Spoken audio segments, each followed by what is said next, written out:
Yes. Good evening all of you. आता आपण right नाव आहोत रीडर्स आर लीडर्स या बुक क्लबमध्ये. आता सगळ्यांना जवळजवळ हा बुक क्लब आता परिचित झाला आहे.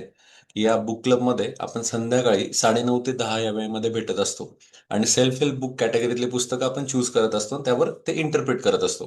तर आतापर्यंत आपले जवळजवळ चार, हे चौथं पुस्तक आपण इंटरप्रिट करतो आहोत. त्याच्या आधी how to win friends and influence people written by Dale Carnegie, ते आपण बघितलं. त्याच्यानंतर atomic habit written by James Clear, हे पुस्तक आपण बघितलं. त्याच्यानंतर द सिक्रेट रोंडा बर्न, हे पुस्तक आपण बघितलं. त्याच्यानंतर the power of subconscious mind written by Joseph Murphy, हे चौथं पुस्तक आपण बघितलं. आणि आता हे पाचवं पुस्तक आपण ऍक्च्युली सुरुवात केलंय. या पुस्तकाचं नाव आहे think and grow rich, written by Napoleon Hill. Okay. आणि खूप फेमस पुस्तक आहे. जसं काल मी म्हटलं त्या पद्धतीने कुठल्याही, जर तुम्ही एखाद्या सक्सेसफुल माणसाकडे गेलात, त्याला विचारलं तुम्ही, तर तो नक्की हे पुस्तक पहिल्या पाचामध्ये सांगतो. आणि जगामधलं हे 6व्या नंबरचं पुस्तक आहे जे बेस्ट सेलिंग कॅटेगरीमध्ये आहे. तर आता कालपर्यंत आपण इंट्रोडक्शन एक झाली होती, त्याच्यानंतर desire, that is burning desire to achieve something, हे बघितलं होतं. बर्निंग डिझायरचा उपयोग, त्याचं महत्व आपण समजून घेतलं होतं. आणि आता पुढचा जो पार्ट आहे तो म्हणजे फेथ. फेथ म्हणजे विश्वास. तर याच्यावर आपण आता सुरुवात करत आहोत. तर सुरुवातीला म्हटल्या पद्धतीने नेपोलियन हिल असं म्हणतात की फेथ म्हणजे काय. तर faith is a state of mind which may be induce by auto suggestion. आता यांनी ॲटो सजेशन हा शब्द आता याच्यात उच्चारलाय किंवा ते सांगतायत. तर त्यांचं असं म्हणणं आहे की फेथ हा तुमच्या ॲटो सजेशन मधून उत्पन्न होतो. ओके. पण ॲटो सजेशनवर ते उद्या बोलणार आहेत, म्हणजे पुढचा जो चॅप्टर आहे तो पूर्ण ॲटो सजेशनवर आहे. ओके. पण मग आता ते असं सांगतात की ते तुम्ही स्वतः मनाला जे सांगत असता सारखं सारखं सारखं, त्यातच विश्वास निर्माण होतो, तोच म्हणजे विश्वास. It is not blind belief. म्हणजे हे काय ब्लाइंड बिलीफ नसतं. एखादा समजा मी अंधश्रद्धेने ठेवलंय की काहीतरी विश्वास ठेवलाय, तसं नाहीये. तर ते फेथ म्हणजे हा जाणून बुजून तुम्ही ठेवलेला विश्वास. तर जाणून बुजून ठेवलेला एक आपण त्याच्यावर म्हणतो ट्रस्ट, त्याला आपण बिलीफ असं म्हणू शकतो. It is programmed belief created through repetition. आणि हे जो काही बिलीफ तयार होतो किंवा वर्षानुवर्ष झालेला असतो, ओके, तर तो रिपिटेशन मधून झालेला असतो. आता बऱ्याच वेळेस समजा एखादी गोष्ट तुम्ही विकत घ्यायला गेले मार्केटमध्ये, तर कसं होतं की तुम्ही आधी तुमचा जो आधीचा ब्रँड वर्षानुवर्ष तुम्ही ऐकलेला असतो, पाहिलेला असतो, त्या ब्रँडकडे तुम्ही पटकन जातात. ओके. समजा जर मिठाई वगैरे घ्यायची असेल तर आपण लगेच म्हणतो चला चितळ्यांची मिठाई घेऊ, बुधा हलवाईची मिठाई घेऊ. त्याच पद्धतीने समजा इवन फॉर एक्झाम्पल टूथपेस्ट जरी घ्यायची असेल तर लगे आपण म्हणतो चला कोलगेटची घेऊ. कारण हे वर्षानुवर्ष आपण बघत आलोय, पाहत आलोय, तसा एक विश्वास निर्माण झाला आहे. किंवा तो बंबाड केलाय असंही म्हणता येईल आपल्याला. जसं एक छोटंसं उदाहरण द्यायचं झालं तर झेरॉक्स काढायला चाललोय असं आपण म्हणतो. पण नंतर मला कळलं अरे झेरॉक्स हे कंपनीचं नाव आहे. ओके. पण ते झेरॉक्स कंपनीने आपल्या मनात एवढा विश्वास निर्माण केला की आपल्याला फोटोकॉपी काढायची असेल, ओके, म्हणजे आपण कार्बन कॉपी म्हणतो, ती काढायची असेल सुद्धा मी काय म्हणतो की मला झेरॉक्स काढायची. म्हणजे लोकांना माहित नाही की झेरॉक्स काढण्याला आपण फोटोकॉपी म्हणतो. म्हणजे हा जो विश्वास ब्रँडिंग त्यांनी बंबार्ड करून केला असेल किंवा दॅट वे ती कंपनी तेव्हा तिथे असेल, तिला कॉम्पिटिशन्स कमी असतील किंवा त्यांचंही स्किल आहे, तर त्याच्यामधनं हा विश्वास निर्माण होत असतो. मग नेपोलियन हिल हे खरं सांगतात की तो रिपिटेशनने आपण निर्माण करू शकतो. बऱ्याच वेळेस तुम्ही बघितलं असेल काही कंपन्यांचं ब्रँडिंग असं असतं. ओके. ते ब्रँडिंग मध्ये ते सारखं म्हणत असतात की अगर आपको बेस्ट चाहिए तो चूज अस. ओके. म्हणजे ते सारखं रिपीट करतात आणि त्या रिपिटेशन मधून मग आपल्याला खरंच वाटतं अरे हा. जसं पेंटची पण काहीतरी ऍड आहे. जर तुम्हाला 12-13 वर्ष पेंट हवा असेल तर काय मला आठवत नाही आता ते, तुम्ही हा पेंट मारा म्हणजे तुमचं होऊन जाईल ते. परत ऊन असो, वारा असो, पाऊस असो, ओके, त्याच्यामध्ये सुद्धा तुम्हाला काही फरक पडणार नाही. तुमचं पेंट तसाच एकदम कोरा करकरीत राहील. ओके. पेंट म्हणजे कलर म्हणतोय मी.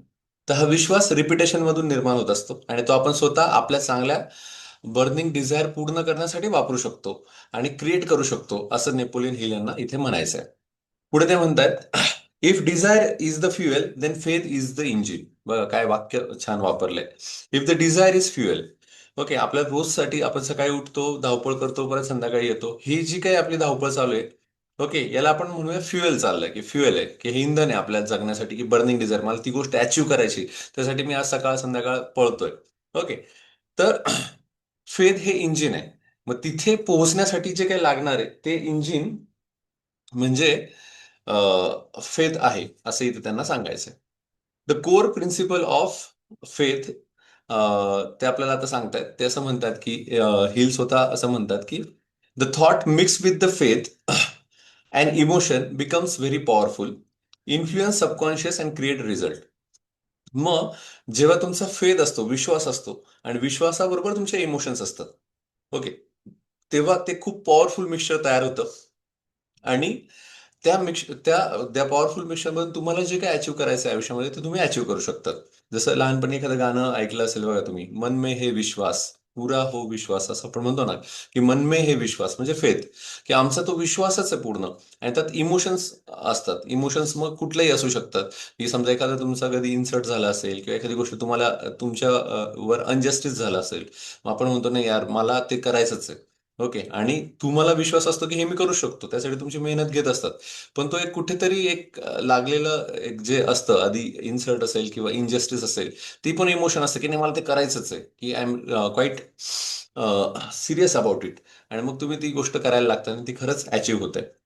जर तुमचे निगेटिव्ह निगेटिव्ह थॉट्स असतील तर they create a negative results.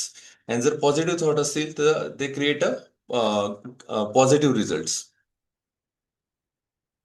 त्यानंतर एक स्टोरी मी लिहिली होती, मला जस्ट, हा, तर स्टोरी अशी होती की फेथच्या बाबतीमध्ये असं एक किस्सा असा होता की अ, एक जादूगर असतो, आणि तो म्हणजे जादूगर नाही म्हणता येणार, एक म्हणजे एक पब्लिक स्पीकर होता, आणि त्याचा एक सेमिनार मी केला होता. त्या सेमिनारमध्ये फेथचं महत्व सांगताना त्या त्या जो काही पब्लिक स्पीकर होता, जो मोटिवेशनल स्पीकर होता, त्यांनी असं सांगितलं की म्हणे माझा हा जो कोर्स आहे ना, तो केल्यानंतर म्हणे तुमच्या आयुष्यात प्रचंड फरक पडेल. ओके, आणि खूप छान पद्धतीने तुमचं आयुष्य सुधरेल. हे सगळं ते छान सांगत होता. त्यामुळे मी आता तुम्हाला एक प्रयोग करून दाखवतो म्हणे. माझ्या समोर एक त्यांनी ग्लासचा एक ग्लास घेतला म्हणे, हा ग्लास आहे ना तुमच्या इथे ठेवलेला आहे कॅमेरा समोर म्हणे. आता हा मी तुम्हाला गायब करून दाखवतो. ओके सर, कोणाकोणाला वाटतंय की मी तो गायब करू शकतो, किंवा मी आता गायब करणार आहे, तर कोणाकोणाला बघायचंय हात वर करा म्हणे. आणि सगळ्यांनी पहिले हात, त्यांनी सांगितलं असं की हात तुम्ही असे लांब करा, आणि मी सांगेल तेव्हा फक्त वाजवायचं. आणि जेव्हा तुम्ही वाजवाल तर हा जो पेला असेल तो गायब होईल म्हणे. मग सगळेजण तशा तयारीत उभे राहतात, किंवा ते त्या पद्धती त्या पोझिशन मध्ये येतात. आणि तो आता म्हणतो की मी 3 म्हणेल तेव्हा तो टाळी वाजवायची म्हणे, हा पेला गायब होईल. तर मग 1, 2, 3 असं जोरात ते वाजवणार, तेवढा तो म्हणतो थांबा. म्हणे तुम्हाला काय वाटतं की खरंच गायब होईल का? मग सगळे म्हणतात नाही, आम्हाला तुम्ही म्हणताय तर असं वाटलं की होईल. तर म्हणे जर तुम्ही खरंच तो विश्वास ठेवला तर नक्की गायब सुद्धा होऊ शकतो म्हणे. पण त्याच्यामध्ये काय तर लॉजिक आपलं निर्माण होतं की अरे हा कसा गायब होईल, ऑनलाईन कसा गायब होईल. तर फक्त काही ना फक्त बघायचं होतं की अरे खरंच काय होतं का, मग ती प्रोसेस नको चुकायला म्हणून ते प्रोसेस करत होते.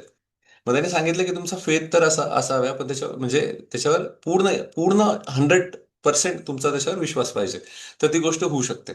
म्हणजे ते एक जस्ट त्यांनी एक उदाहरण सांगितलं की असं होऊ शकतं. पण याहीपेक्षा एक छान उदाहरण मी तुम्हाला मागच्या वेळेस पण फेथ संदर्भात सांगितलं होतं, मागच्या 1, 2 पुस्तकांमध्ये. ते पुस्तक मी लहान, ते ते एक्झाम्पल मी एक लहान मुलाबद्दल सांगितलं होतं. तर त्या लहान मुलामध्ये काय झालं होतं की तो ज्या गावामध्ये राहत होता त्या गावामध्ये पाऊसच पडत नव्हता. जवळजवळ 3 वर्ष झाले त्या गावामध्ये पाऊस पडत नव्हता. मग तिथे एक एक कोणीतरी ऋषीमुनी का कोणीतरी आले, आणि ते म्हणले की तुमच्या इथे आहे ना म्हणे, तुमच्या गावावर काहीतरी कोप झालाय म्हणे. आणि तो कोप जर दूर करायचा असेल तर तुम्ही एक काम करा, गावाबाहेरच्या देवळात या म्हणे. ओके, आणि मी सांगेल त्या गोष्टी फक्त करायच्या आहेत म्हणे.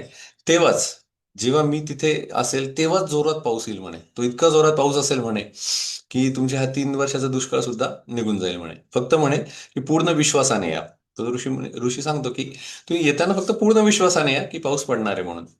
तर मग सगळे गावकरी ठरलेल्या वेळाप्रमाणे सगळे त्या उंच डोंगरावरच्या देवस्थानी जातात. देवस्थानी गेल्यानंतर मग हा ऋषी त्यांना भेटतो. भेटल्यानंतर तो सगळ्यांना ऑब्झर्व करतो. आणि ऑब्झर्व केल्यानंतर म्हणतो की नाही का, मी का म्हणे काय रे तुम्ही सगळे आलेत का? म्हणे हो सगळे आलो. म्हणे कशासाठी आलात? म्हणे पाऊस पडण्यासाठी आलो. म्हणे मग तुम्हाला मी तर असं सांगितलं होतं विश्वासपूर्वक या म्हणून. ओके, तर तुम्ही असेच आलेले दिसतायत. मग ते म्हणे असं कसं, आम्ही विश्वासपूर्वकच आलेलो आहे ना, की आम्हाला माहिती आहे बुवा की तुम्ही म्हणतायत आता होईल. नाही म्हणे, तुम्ही टेस्ट करायला आले की असं होतं का नाही. तुमचा विश्वास असता तर तुम्ही बऱ्याच गोष्टी काहीतरी वेगळ्या घेऊन आल्या असत्या. म्हणजे फॉर एक्झाम्पल त्यांनी सांगितलं, बघा म्हणे तुम्ही आता 100 लोक जमलेले आहेत म्हणे, इथे फक्त एकच मुलगा आहे म्हणे. ओके, तर त्याने मुलाकडे बोट दाखवलं म्हणे, हा एकच मुलगा आहे म्हणे, तो फक्त छत्री घेऊन आलाय म्हणे. बाकी तुम्ही 99 लोक हे काही छत्री घेऊन नाही आले, म्हणजे तुम्हाला माहिती आहे की पाऊस पडणारच नाही. ओके.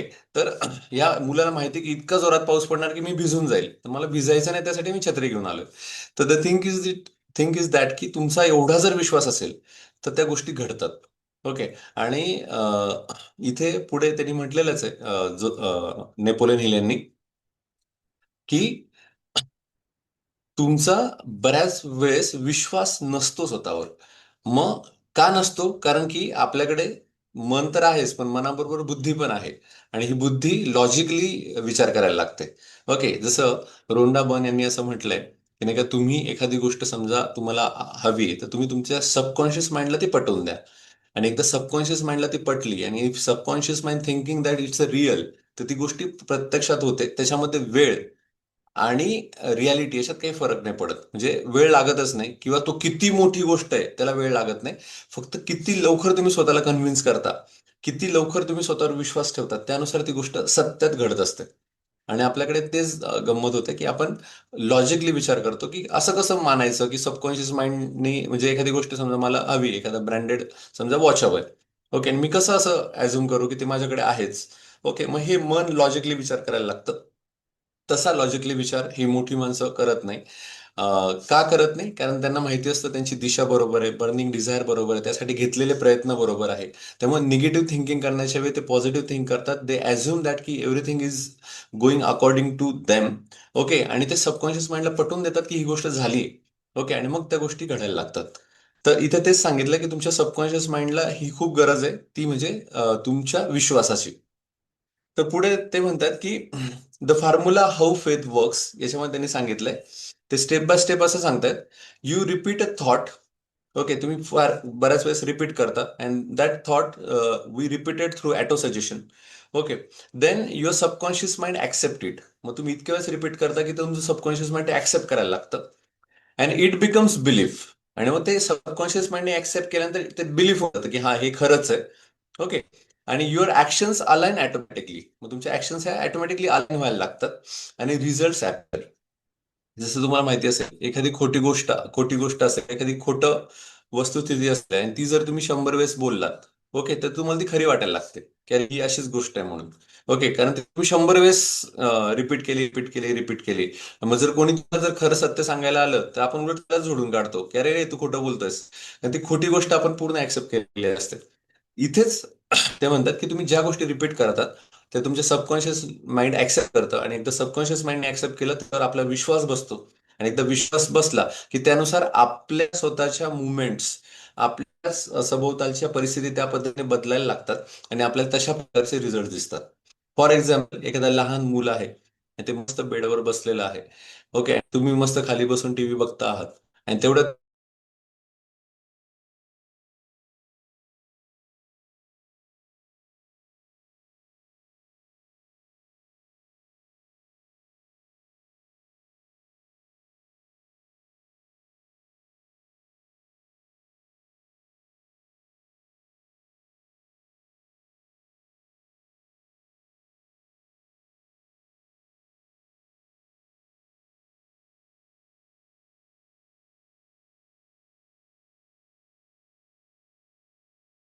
एकटा सुद्धा राहायला घाबरत असतो. एक मिनिट.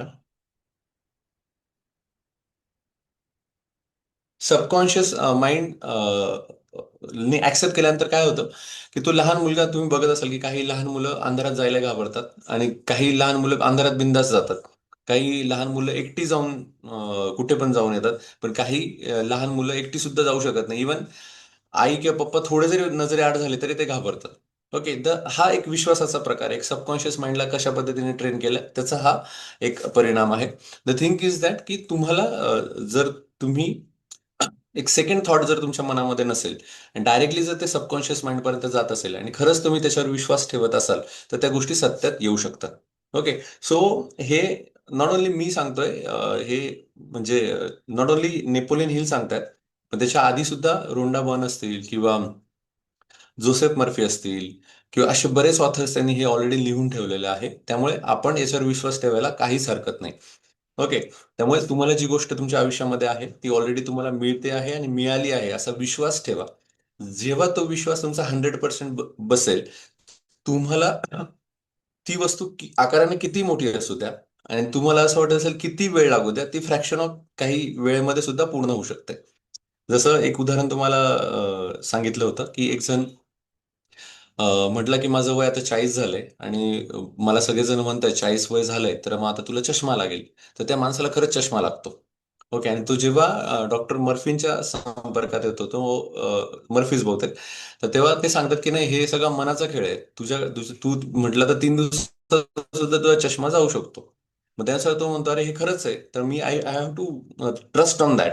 आणि तो खरंच तसं मनन करतो. त्याच पद्धतीने सबकॉन्शियस माइंडला आज्ञा देतो की नाही, मला कसलाही चष्मा लागलेला नाही, I am a very fit and fine, आणि मला लांबचं सुद्धा व्यवस्थित दिसतंय, जवळचंही व्यवस्थित दिसतंय. आणि त्या पुस्तकात उल्लेख केलेला आहे की विदिन 3 डेज त्याचा चष्मा जातो. आणि आपण आपण विश्वासच ठेवू शकत नाही. आपण काय विचारता, ही प्रोसेस म्हणजे त्या 6-7 महिने गेले असतील, 1 वर्ष गेलं असेल, तसं काही झालं नाही. 3 दिवसामध्ये चष्मा त्याचा गेला आहे, असा उल्लेख त्या पुस्तकामध्ये आहे, किंवा तुम्ही नेटवर पण सर्च करू शकता. द थिंग इज दॅट की आपण विश्वास ठेवायला खूप विचार करतो. तर तो विचार आपण करायचा नाहीये. आपण विचार करायचाच असेल तर ऍक्शनचा करायला पाहिजे, की आपली ऍक्शन्स कुठे कमी पडते का, त्याचा विचार आपण करायला पाहिजे, नाहीतर की विश्वासाचा. जसं तुम्ही पण कोणाला सांगितलं की अरे, हे पुस्तक खूप छान आहे, तू वाचायचं आणि आयुष्य बदलतं, तर तो आपल्याला पहिले पहिले आपल्याकडेच वेगळ्या नजरेने पाहिजे की असं होतं का. ओके, आणि तुम्ही अजून काही सांगायचा प्रयत्न केला की अरे सबकॉन्शियस माइंड असतं आणि तुम्ही अट्रॅक्ट करू शकतात, त्यांचा विश्वासच नसेल. ते फक्त प्रयत्नवाद, असं काही जण असतात की नाही, प्रयत्नाने हो, आम्ही कष्ट करा, तुम्हाला फळ मिळेल, अशा पद्धतीने विचार करत असतात. पण ह्या पण गोष्टी आहेत, म्हणून त्याला सिक्रेट म्हटलंय ना, की मोठ्या लोकांना हे सापडलंय, ऑर्डिनरी लोकांना हे सापडलेलंच नाहीये. म्हणून ते सांगतं की दिस इज अ सिक्रेट. ओके. अजून मी बऱ्याच काही गोष्टी तुम्हाला सांगणार आहे. त्याच्यामधलं विश्वासाचा कसा महत्व असतं, त्याच्या 1-2 गोष्टी आता लगेच शेअर करतो. त्याच्यामध्ये तुम्हाला एक माहिती असेल, कॉर्नर सँडर म्हणून आहे. बऱ्याच लोकांना माहिती असेल, सँडर यांचं नाव माहिती असेल तुम्हाला. वयाच्या 65व्या वर्षी, ओके, म्हणजे वयाच्या 65 वर्षापर्यंत असताना त्यांना फक्त ₹100 एक पेन्शन मिळत होतं. ओके, $100 म्हणता येईल, आय थिंक सो. एवढं पेन्शन मिळत होतं आणि त्यांना फक्त चांगलं कुक करता येत होतं. तर त्यांनी जवळजवळ थाउजंड्स, म्हणजे त्यांनी उल्लेख केलाय पुस्तकामध्ये की जवळजवळ 1000 ठिकाणी जाऊन त्यांनी सांगितलं की अरे, मला एक छान बनवता येतं, चिकन मला चांगलं बनवता येतं, तुम्ही टेस्ट करा, बघा तुम्हाला आवडतंय का, हे करताय. मग सगळ्या 1000 लोकांनी त्यांना सांगितलं, "ए, हा काय म्हातारा बनवणार आहे आणि याला काय जमणार आहे, नाही बाबा, आम्हाला टेस्ट आवडत नाही." पण तो 1000 टाइम्स तो करत राहिला, करत राहिला, करत राहिला, आणि त्याच्या मनात एवढंच होतं की मी बेस्ट बनवतोय आणि मी बेस्ट देणार आहे. त्यामुळे आज ना उद्या लोकांना याची किंमत कळेल आणि आज ना उद्या लोक याला याचे उदो उदो करतील. मग असं करत करत करत मग एक दिवस त्याला ब्रेक मिळाला, थोडीशी जागा मिळाली, आणि काही लोकांना ते आवडलं, त्यांनी परत परत ऑर्डर्स केल्या आणि तो आज फेमस झाला. आणि जे KFC चिकन आपण कधी तुम्ही कुठे गेल्यानंतर बघत असाल, तर हे KFC चिकन म्हणजेच ते सँडर यांचं चिकन सेंटर आहे, की ते त्या पद्धतीने बनवतात आणि ते आजही खूप फेमस आहे. म्हणजे वयाच्या 65व्या वर्षी सुद्धा तो माणूस सक्सेसफुल होऊ शकतो. त्याच्यानंतर सक्सेसफुल झालेला आहे का, तर त्याचा फेथ, म्हणजे विश्वास होता की त्याचं जे स्किल आहे त्याला आधी नसेल वेळ मिळाला, तर त्यानंतर जो काही वेळ मिळाला त्याच्यावर त्याचा विश्वास होता की मी हे करू शकतो, आणि तो सक्सेसफुल झालाय. त्याच पद्धतीने तुम्हाला रोलिंग यांचं उदाहरण माहिती असेल. रोलिंग.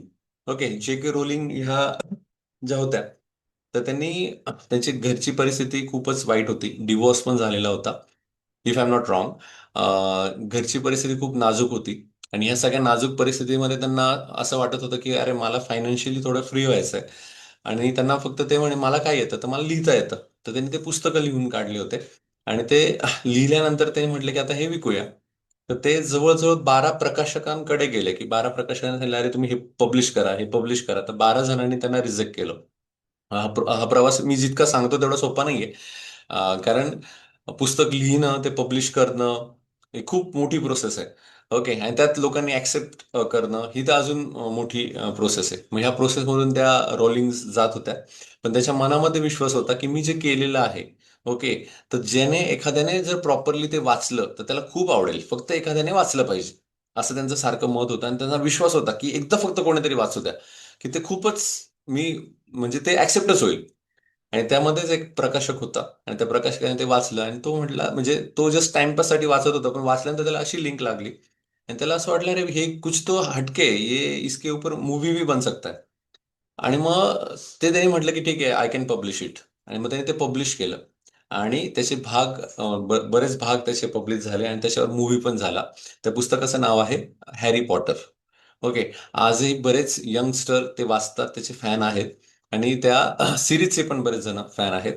तर हे जे के रोलिंग्स ज्या मॅडम होत्या, त्यांचंही खूप महत्वाचं फेथ यावर आर्टिकल आहे, किंवा फेथ यावर ते नेहमी बोलतात की तुमचा विश्वास तुमच्या कॅपेबिलिटीवर पाहिजे. ओके. बर्निंग डिझायर आहे, पण बर्निंग डिझायर बरोबर तुमचा फेथ असेल तर तुम्हाला गोष्टी सहज शक्य होतात. नाही तर बऱ्याच वेळेस आपण काय, इच्छा तर खूप आहे पण होईल का माझ्याकडनं, why you are doubting yourself. तुम्ही करू शकता आणि तो विश्वास ठेवा, इट्स अ प्रोसेस. एमबीएचा एक कोर्स करत असताना मला एक प्रॉडक्ट लाईफ सायकल आलं होतं. प्रॉडक्ट लाईफ सायकलचं एक गोष्ट होती. त्यात प्रॉडक्ट लाईफ सायकल मध्ये ते सांगतात की कुठलीही गोष्ट तुम्ही सुरू करतात तेव्हा डायरेक्टली ग्राफ उंच जात नाही, एक्सपोनेन्शियल जात नाही, तो आधी निगेटिव्ह जातो. ओके. त्या निगेटिव्ह जातो म्हणजे तुम्ही भरत असतात, तुम्ही शिकत असतात, तुम्ही इन्व्हेस्ट करत असतात. ओके. आणि तेव्हा ते इन्व्हेस्ट केल्यानंतर मग एक सडनली पॉईंट येतो आणि मग ते तुमचं एक्सपोनेन्शियल ग्राफ दिसायला लागतं. तर त्याच पद्धतीने तुम्ही कुठलाही बिझनेस करत असाल किंवा कुठल्याही परीक्षेचा अभ्यास करत असाल तर असं धरून ठेवायचं की 900 ते 1000 दिवस तुम्हाला कुठलाही आउटपुट मिळणार नाही. 1000 दिवस तरी मिनिमम तुम्ही फक्त काहीही फळ न मागता त्याच्यासाठी अभ्यास करत राहायचा, त्यासाठी प्रयत्न करत राहायचे. ओके. जर असं तुम्ही 1000 दिवस चालू ठेवलं तर तुम्हाला कळतं की अरे, हाच विश्वास मला आज इतका पुढे निघून घेऊन गेलाय. आणि हे सत्य परिस्थिती आहे. इवन मी माझ्या बऱ्याच जे बिझनेसमॅन आहेत ते मला नेहमी सांगतात की, म्हणजे सांगायचे की नाही का, 1000 दिवस खूप महत्वाचे असतात, जो 1000 दिवसात टिकला तो टिकला. ओके. आणि ते खरं पण आहे की तो विश्वास तुमच्यावर पाहिजे. टिकणं म्हणजे फक्त उभं राहणं नव्हे. त्यासाठी तुम्ही बर्निंग डिझायर्सने प्रयत्न करणं आणि तो विश्वास तुमच्याकडे असणं की नाही, मी हे करणारच आहे आणि हे होणारच आहे. ओके. आणि मी करतोय ते बरोबरच आहे. द वर्ल्ड विल रेकॉग्नाइज मी, अशा पद्धतीचा विश्वास तुमच्या मनामध्ये पाहिजे. त्याच पद्धतीने बांबूच्या झाडाचं उदाहरण जर घेतलं तर तुम्हाला बऱ्यापैकी सगळ्यांना माहिती असेल की पहिल्या 4 वर्ष झिरो प्रोग्रेस असते बांबूच्या झाडाची. अजिबात ते वाढलेलं नसतं, 1 फूट 2 फूट पण काही एवढं वाढलेलं नसतं. पण जो 5वं वर्ष सुरू होतं तर एका एका वर्षामध्ये त्याची जी ग्रोथ आहे ती जवळजवळ 10 फूट होते, सॉरी 80 फूट होते. जवळजवळ 80 फूट ते वाढतं. मग हे 4 वर्ष वाया गेलेत का, तर अजिबात नाही. ते 4 वर्ष फक्त ते इन्व्हेस्ट केले. ओके. आणि तो फेद होता त्या झाडाला पण की हा, one day I will grow up, आणि त्यानुसार तो मोठा झाला. तर तो विश्वास आपला आपल्या याच्यावर पाहिजे. त्याच पद्धतीने पुढची एक गोष्ट आहे जी की व्हेरी प्रॅक्टिकल्स आहे, ती म्हणजे चार्ल्स शॉप यांची आणि युएस स्टील यांची. आता बऱ्यापैकी तुम्हाला चार्ल्स शॉप माहिती असतील. ज्यांना माहीत नसतील, ऍक्च्युली मी त्यांच्याबद्दल थोडं वाचलं होतं, याच्यात कमी उल्लेख आहे. बहुतेक the power of your sub, नाही sorry, the 48 laws of power मध्ये यांचं बहुतेक नाव होतं. तर हे शॉप हे जास्त शिकलेले अजिबात नव्हते. अ, आणि they have a killing instinct की मला काहीतरी मोठं करायचंय. तर ते अँड्र्यू कार्नेगी यांच्या संपर्कात आले. आता हे अँड्र्यू कार्नेगी मी तुम्हाला कालही सांगितलं, मोठं नाव, स्टील इंडस्ट्रीमधलं मोठं नाव. तर अँड्र्यू कार्नेगीने सांगितलं त्याला की बघ बाबा, मी तर ही डील मला अशी, म्हणजे स्टीलची डील होती आणि त्यांचा कोणतरी कॉम्पिटिटर होता, की बुवा हा कॉम्पिटिटर आहे माझा, तर मला ही डील मलाच क्रॅक करायची, बघ तुला जमते का. ते शॉपला काम सांगून दिलं आणि शॉपने बरोबर ते डील क्रॅक केली. आणि त्यांना जे काही कॉन्ट्रॅक्ट होतं ते शॉपला मिळालं. स्टीलचं कॉन्ट्रॅक्ट शॉपला मिळालं.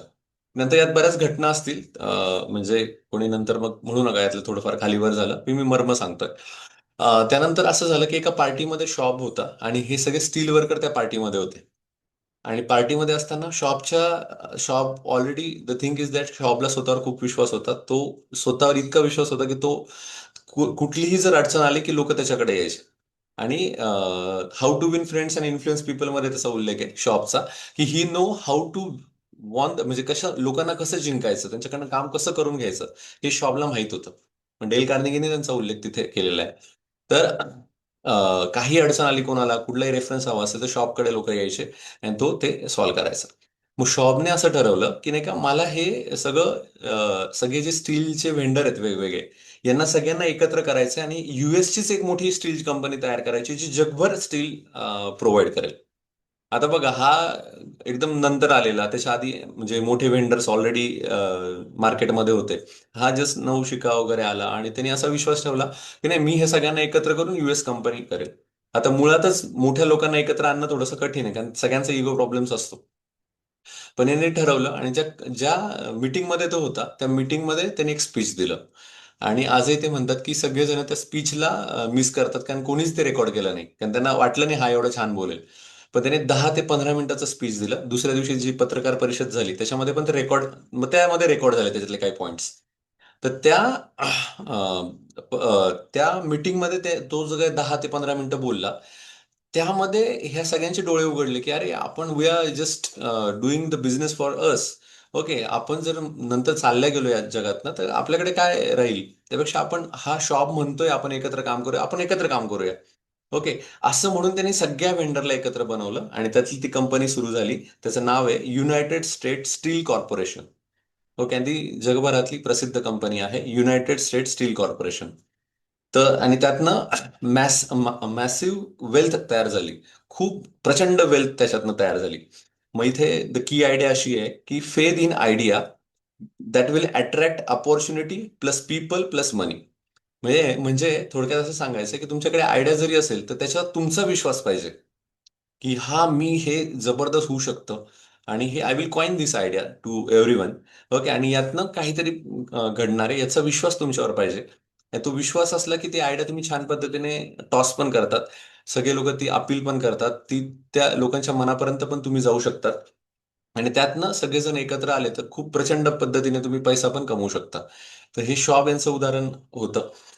शिक्षण कमी, पण हे स्किल्स त्याच्याकडे होते आणि त्याचा विश्वास होता, कारण तुमची सगळे बिलिनियर मिलिनियर लोकांसमोर जाऊन तुम्ही एखादी आयडिया स्पिच करताय, म्हणजे त्याचा स्वतःवर त्या आयडियावर किती विश्वास असेल हे इथे आपल्याला इंडिकेट होतं. तर अं, तो विश्वास आपल्यावर पाहिजे. त्याच्यानंतर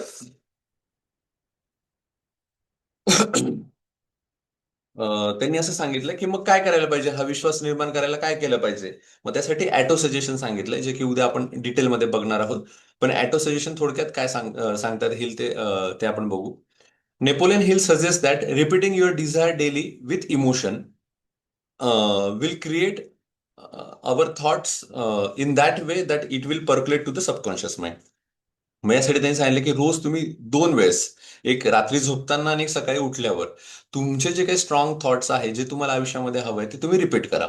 फॉर एक्झाम्पल, रात्री झोपताना मी म्हणेल, I know that I have the ability to achieve my definite purpose in life. मला विश्वास आहे माझ्यावर की माझी ती पात्रता आहे की जे मला मला हवंय, ओके, ते मी मिळू शकतो. Therefore I demand of myself. त्यामुळे मी मागतो स्वतःलाच, काय मागतो, I demand myself persistent continuous action towards its attainment. तर मी स्वतःलाच मागतो की आपल्याला टिकून राहायचंय. ओके, आपण फक्त लढत राहायचं, टिकून राहायचं, त्याचं सामर्थ्य मला मिळो. ओके. बऱ्याच वेळेस असं म्हटलं जातं की देवाला तुम्हाला जे हवं ते मागू नका, देवाला लढण्याचं सामर्थ्य मागा. ओके, मग देवाकडे काय मागायचं की अरे देवा मला हे दे ते दे, असं नाही म्हणायचं. देवा मला लढण्याचं सामर्थ्य दे, बस हे मागायचंय. तसं रात्री झोपताना तुम्ही फक्त तेवढंच आपल्या स्वतःलाच मागायचं की अरे मला लढण्याचं सामर्थ्य दे, बाकी मी करू शकतो, याचा याचा विश्वास तर मला आहेच. ओके. तर इतकं पॉवरफुल, जबरदस्त नेपोलियन हिल आपल्याला सांगत आहेत. I believe that my thoughts will eventually become physical reality. आणि मला विश्वास आहे की माझे हे thoughts that will become a physical reality. Okay. आता आपण बऱ्याचपैकी सगळेजण ह्या स्टेजला आहे, पैसा हा सेकंड प्रायोरिटी असतो, पण आपण काहीतरी क्रिएट करावं that will impact the society, ह्या स्टेजला बऱ्यापैकी काही जण आहेत किंवा मी ज्यांना ओळखतो त्यांचंही पैसा is not the target, but to create some empire, to create something new that will impact the society, and that will make a society a better place. Okay. असं काहीतरी करण्याची पण इच्छा आहे. मग हे करण्याच्या इच्छेला तो विश्वास आपल्याकडे असेल, तो फेथ आपल्यावर असेल तर आपण ते करू शकतो. त्याच्यानंतर त्यांनी रुटीन सांगितलंय. मॉर्निंग रुटीनमध्ये ते सांगतात की स्पीक युअर गोल लाऊडली. आरशासमोर उभे राहा किंवा कॅमेरासमोर उभे राहा. तुमचं जे काही गोल आहे ते लाऊडली मोठ्याने म्हणा की हा हे मला करायचं आणि हे मी करतोय. व्हिज्युअलाइज सक्सेस, जी मानसपूजा मी सांगितली किंवा व्हिज्युअलायझेशन आपण आधीच्या चॅप्टरमध्ये बोललोय, ते व्हिज्युअलाइज करा. फील इमोशन्स, व्हेरी इम्पॉर्टंट, आणि त्या इमोशन्स फील करा. समजा तुम्हाला एखादी फोर व्हीलर घ्यायची आणि तुमच्याकडे कधीच फोर व्हीलर नाही तर त्यांनी आधी सांगितलेलं आहे आधीच्या चॅप्टरमध्ये की तुम्ही त्या एखाद्या शोरूमला जाऊन व्हिजिट करा, त्या गाडीत बसून बघा, ते इमोशन्स घरी घेऊन या आणि असं रोज फील करा की तुम्ही त्या गाडीमध्ये बसतायत, ते इमोशन्स फील करा. ओके, त्यानुसार ह्या रियालिटीमध्ये परक्युलेट होतील. आणि रात्री झोपताना repeat same affirmations and imagine it's already done or already अचिव्ड. तर या पद्धतीने तुम्ही ह्या सगळ्या गोष्टी केल्या तर नक्कीच आपल्या आयुष्यामध्ये मोठे बदल घडू शकतात. त्याच्यानंतर faith can be created artificially through repetition. आता हे वाक्य तुम्ही समजा खूपच तुम्ही लॉजिकल असाल, तुम्हाला खूपच लॉजिक वापरायची सवय असेल, तर सिम्पल एवढं तर लक्षात ठेवू शकाल की faith can be created artificially through repetition. जी गोष्ट तुम्ही वारंवार वारंवार म्हणतात तर ती आपल्या मनापर्यंत परकलेट जाते कृत्रिमरित्या सुद्धा, म्हणजे आर्टिफिशियली.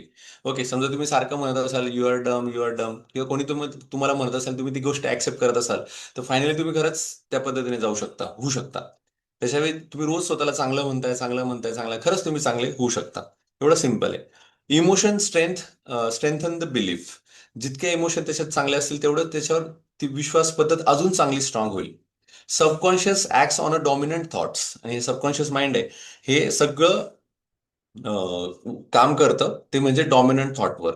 जे तुमचं जास्तीत जास्त तुम्ही ज्याच्या गोष्टीचा विचार करताय तीच गोष्ट सत्यात उतरवण्याचा ते प्रयत्न करतं. मग ते असं नाही विचार करत करत की हे योग्य आहे की अयोग्य आहे, हे बरोबर आहे का चुकीचं आहे. जी गोष्ट तुमच्या जास्त मनात असेल त्यानुसार ते ऍक्ट करेल. Whatever the mind can conceive, believe it can achieve. जे जे तुम्ही कन्सिव्ह करताय ते बिलीव्ह करताय. Faith is not waiting, faith is training your mind to believe before result appear. बघा, हे वाक्य खूप महत्वाचं आहे. फेथ म्हणजे काय? जर मला एखादी गोष्ट मिळण्यापूर्वी असलेला विश्वास की ती गोष्ट मला मिळणारच आहे, याला त्यांनी त्यांनी फेथ म्हटलंय. ओके, तुम्ही एखाद्या परीक्षेचा अभ्यास करताय आणि तुम्ही मनाने आधीच हारलाय तर तुम्ही कधीच पास होऊ शकत नाही. पण तुम्ही एखादा अभ्यास करताय आणि तुम्हाला माहिती आहे अरे ही गोष्ट मला मिळणारच आहे, ओके, आणि याच्यात ही मी कॅपेबल आहेच याचा, तर ऑटोमॅटिकली ती गोष्ट तुम्हाला मिळतेच.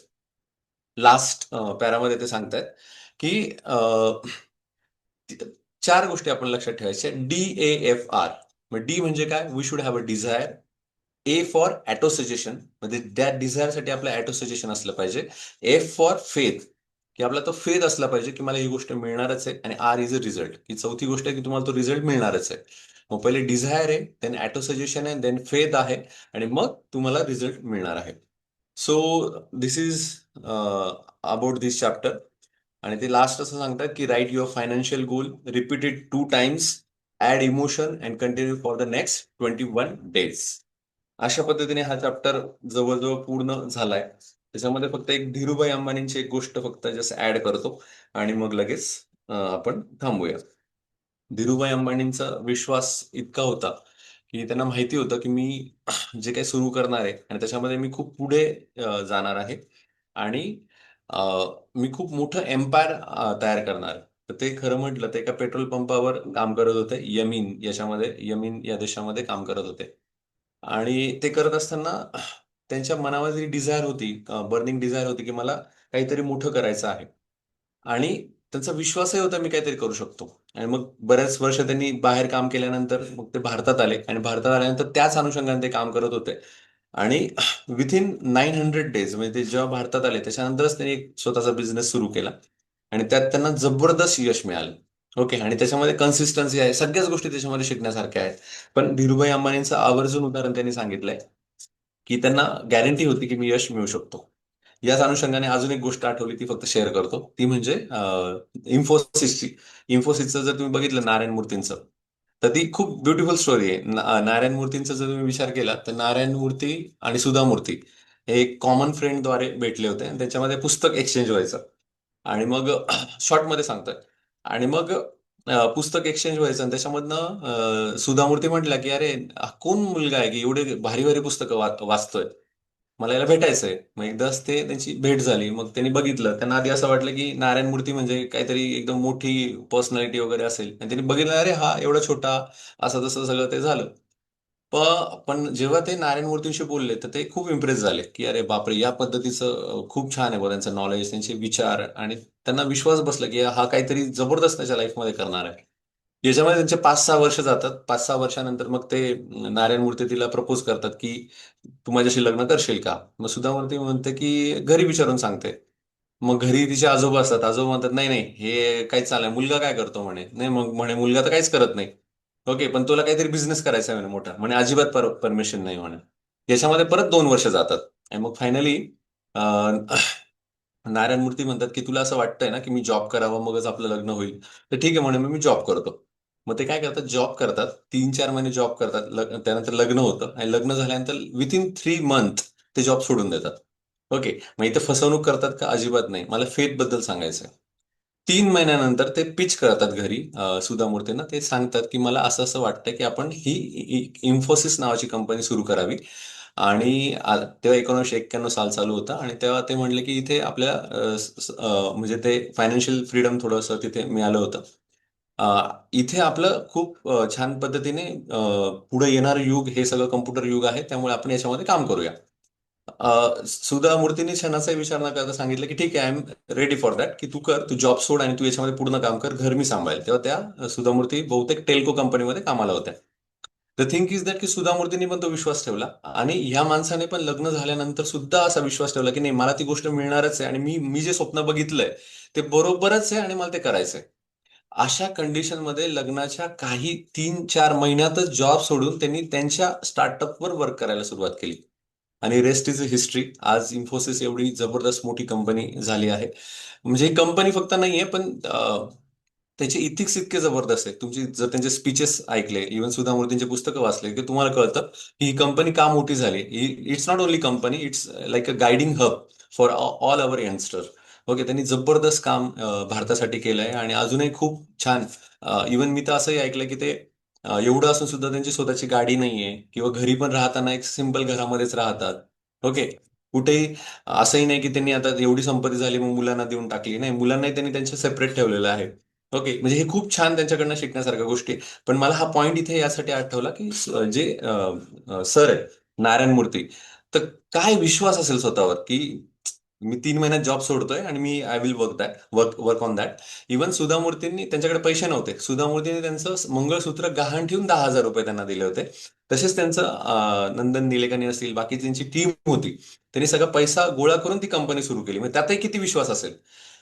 जे बिझनेस करतात त्यांना ही गोष्ट कळेल की इट्स नॉट इझी. ओके की एखादी तुमच्याकडे डोक्यात आयडिया आली आहे सगळं सोडायचं आणि त्याच्यासाठी काम करायचं. पूर्ण जग अगेन्स्ट असतं आणि त्यात लढून पुढे जायचं असतं. यासाठी तो विश्वास असणं आपल्याकडे गरजेचं आहे आणि तो विश्वास असेल तर ते नक्कीच सार्थ होऊ शकतं. तर अशा रीतीने हा चॅप्टर मी पूर्ण करतो आहे. फेड असा विश्वासाचा चॅप्टर आहे. तुम्हाला कसा वाटला? तुम्हाला याच्यामध्ये काय शिकायला मिळालं? त्याचबरोबर अजून काय ऍड ऑन करायचं असेल तुम्ही करू शकता. That's all from me. Thank you.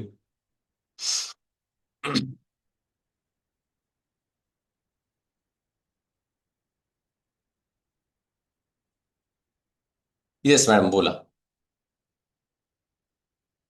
Thank you doctor Rahul. म्हणजे शेवटचे 5-7 मिनिटं थोडा माझा ब्रेक झाला, हा पण हा. मी रिलेट करू शकले आणि सुरुवातीला पण 5 मिनिटं लेट.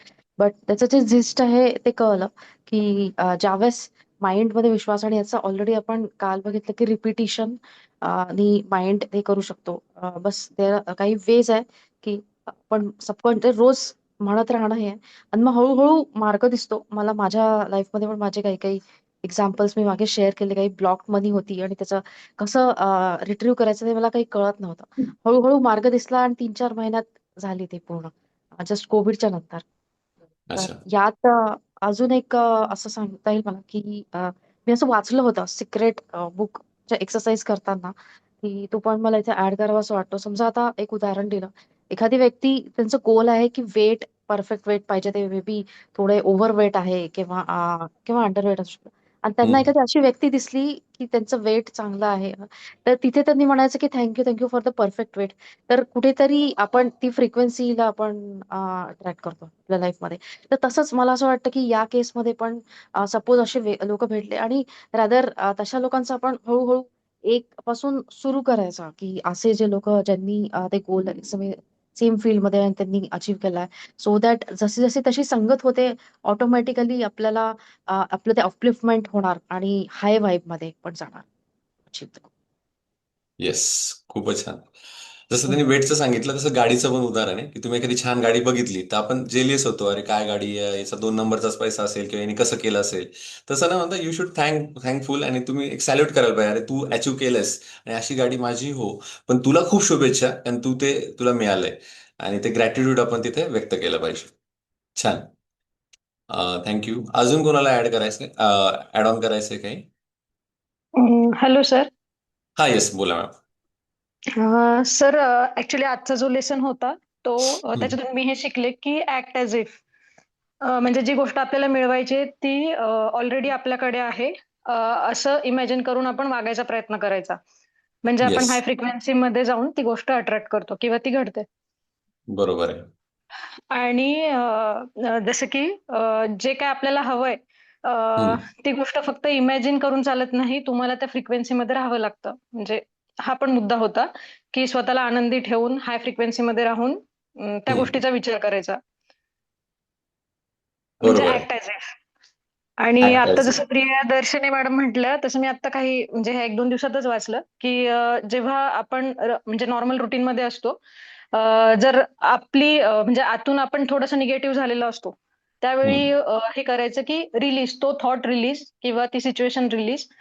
आणि जर आपण एखाद्या चांगल्या ठिकाणी असू किंवा जिथलं आजूबाजूचं वातावरण प्रसन्न आहे किंवा हसतमुख आहे किंवा छान आहे सगळं, तर त्या गोष्टी ॲब्सॉर्ब, म्हणजे ती हा, एनर्जी आपण ॲब्सॉर्ब करायची किंवा रिलीज करायची.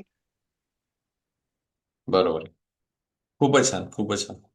तर मला असं वाटतं आता एवढ्या सगळे पुस्तकं सांगतायत आपल्याला, त्यानुसार आपण खरंच मनापासून असं वागायला सुरुवात करायला पाहिजे. कारण आपल्याला त्या सगळ्या सिक्रेट कळल्यात. त्यामुळे आपण मनापासून, इवन मी तर माझ्या प्रत्येक प्रोजेक्टमध्ये आता विचार करतो की अरे हा, आपणच जर विचार केला तर ह्या गोष्टी घडू शकतात. जसं ऍक्ट ॲज इफ असं त्यांनी म्हटलंय की हे झालंच आहे असं इमॅजिन करा, आणि त्याचा खरंच मला खूप पॉझिटिव्हली परिणाम दिसतो आहे. छान. अजून कोणाला ऍड ऑन करायचं काही?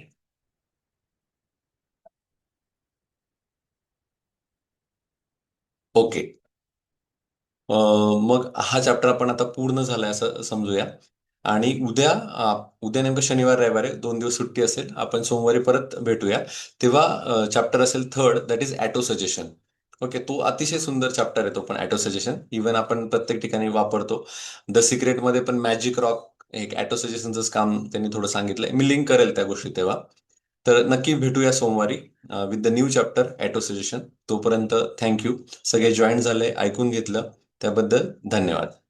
Nice session, nice thoughts, very nice. Thank you sir. Yes, thank you. Thank you thank you. Doctor Babu. Thank you yes, thank you. Thank you.